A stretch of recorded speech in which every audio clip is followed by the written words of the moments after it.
आपका आर्थिक नुकसान हो सकता है, कुछ भी हो सकता है।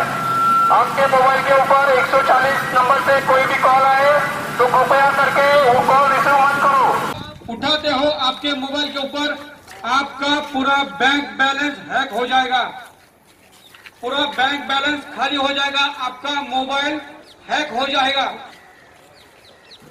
ये सभी ने ख्याल रखना है अपने मोबाइल के ऊपर, अपने खुद के मोबाइल के ऊपर जो शुरू में 140 नंबर का जो कॉल आता है,